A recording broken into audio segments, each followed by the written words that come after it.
अस्सलामुअलैकुम नाजरीन, आप देख रहे हैं उर्दू पॉइंट और प्रोग्राम चिट चैट कॉर्नर में मैं हूं आपकी होस्ट ज़ोफ़िशा नकवी।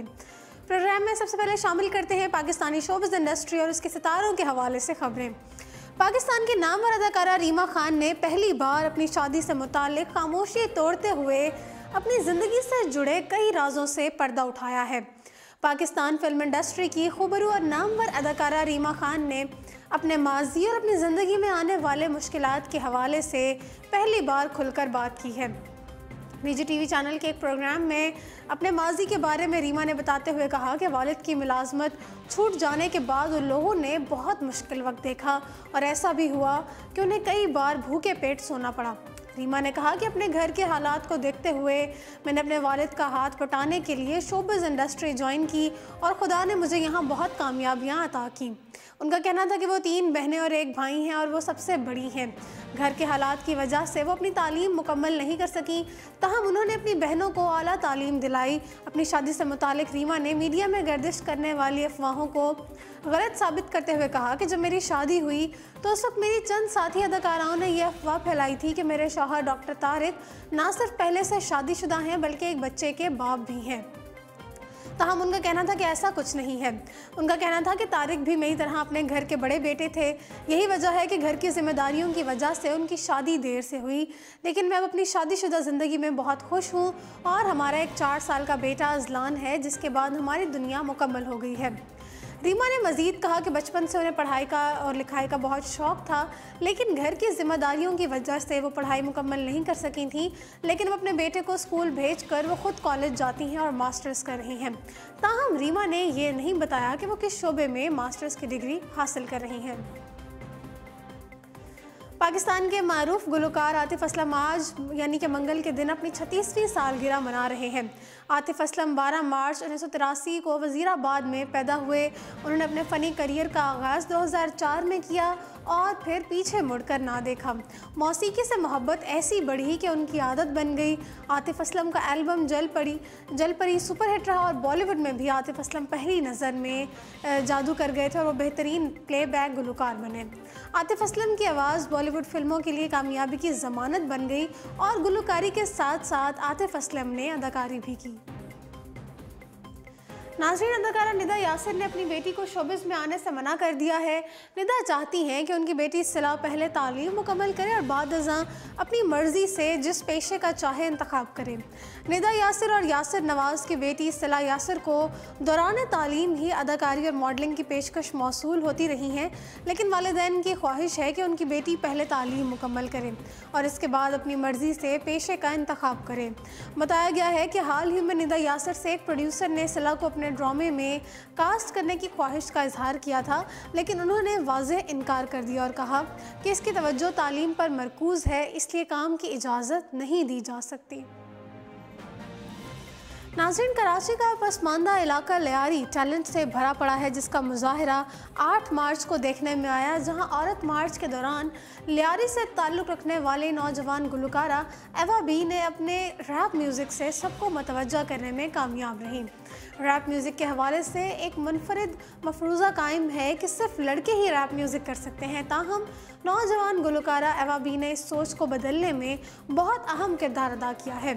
एवा बी ने अपना भी शौक़ पूरा करने के लिए मुनफरिद रास्ता निकालते हुए नकाब पहनकर रैप म्यूज़िक की दुनिया में कदम रखा और अपना टाइम आएगा गाकर सबको हैरान कर दिया।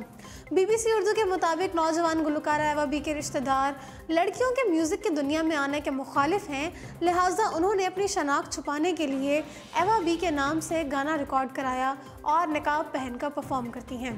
उनका कहना है कि मुझे अपनी शनाख्त नहीं, अपना टैलेंट दुनिया को दिखाना है, लिहाजा नकाब पहनकर परफॉर्म करने में कोई हर्ज नहीं है। उनका कहना था कि नकाब पहनकर गाना गाने की वजह से ही उन्हें कराची की सीक्रेट सुपरस्टार कहा जा रहा है।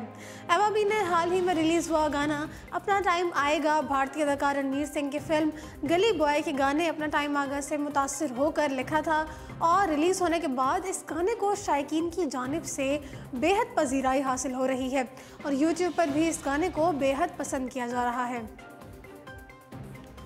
पाकिस्तान फिल्म इंडस्ट्री तवील अरसे के बाद एक बार फिर कामयाबी के सफ़र पर चल पड़ी है और एक के बाद एक मुख्तलिफ मौज़ूआत पर मबनी फ़िल्में रिलीज़ की जा रही हैं, जो कि फ़िल्म बीनों के मयार पर भी पूरी उतर रही हैं। और अब रोमानवी कहानी पर मबनी फ़िल्म जुनून इश्क भी अगले माह सिनेमा घरों की जीनत बनने जा रही है, जिसमें दो नए चेहरे अदनान खान और माही खान के साथ मारूफ अदाकार मुस्तफ़ा कुरैशी के बेटे आमिर कुरैशी भी अदाकारी के जौहर दिखाते नजर आएंगे। नाज़रीन, फिल्म की एक्सबंदी पाकिस्तान के खूबसूरत तरीन मकामात नारान और कागान में और बाकी बैंकॉक और बरतानिया में की गई है, जबकि फिल्म में राहत फ़तेह अली खान की आवाज़ में गाए हुए कुछ गीत भी शामिल किए गए हैं। 30 से ज़ायद फिल्मों में हिदायतकारी के फ़राइज़ अंजाम देने वाले नसीम हैदर शाह ने अपनी फ़िल्म जुनून इश्क के हवाले से खुशी का इजहार करते हुए कहा है कि फ़िल्म को पाकिस्तान भर में 100 से ज़ायद सिनेमाओं में रिलीज़ करने का फ़ैसला किया गया है और इस ज़मन में तमाम सिनेमा मालिकान को तफसीलात भी मुहैया कर दी गई हैं, जबकि लाहौर के कई सिनेमा फिल्म की रिलीज़ की तैयारी में मसरूफ़ अमल हैं। नसीम हैदर शाह ने कहा कि ये देखकर बहुत खुशी हुई है कि तमाम पाकिस्तानियों ने मुश्तरका तौर पर भारतीय फिल्मों की नुमाइश पर पाबंदी आयद करने की हिमायत की है और उनका कहना था कि मुझे उम्मीद है कि हमारी फिल्में कामयाबी हासिल करेंगी। वाज़ेह है कि असगर अली की प्रोडक्शन में बनने वाली फिल्म जुनून इश्क अगले माह 12 अप्रैल को सिनेमा घरों की जीनत बनेगी। अब ज़रा रुख करते हैं बैनुल अक़वामी खबरों का। कैनेडियन पॉप गुलकार जस्टिन बीबर दुनिया भर में मकबूल हैं और गुज़श्ता साल ही रिश्ता अज़दवाज से मुंसलिक हुए हैं, मगर अब उन्होंने तस्लीम किया है कि वो डिप्रेशन से जंग लड़ रहे हैं और इसके नतीजे में उन्हें बहुत ज़्यादा मुश्किलात का सामना है। इंस्टाग्राम पोस्ट में 25 साला गुलकार ने अपनी जहनी सेहत के बारे में बात करते हुए तवक्को ज़ाहिर की कि उनकी कहानी से उनके 105 मिलियन फॉलोअर्स को मदद मिलेगी। उन्होंने लिखा कि आप लोगों को इसकी तवक्को के साथ बताना चाहता हूँ कि इससे आपको मदद मिलेगी। उनका कहना था कि मुझे बहुत ज़्यादा जद्दोजहद का सामना है, दुनिया से अलग थलग और अजीब महसूस होता है, मैं हमेशा वापस लौटता हूँ तो मैं फ़िक्रमंद नहीं, मगर आप तक ये पैगाम पहुँचाना चाहता हूँ कि मेरे लिए दुआ करें।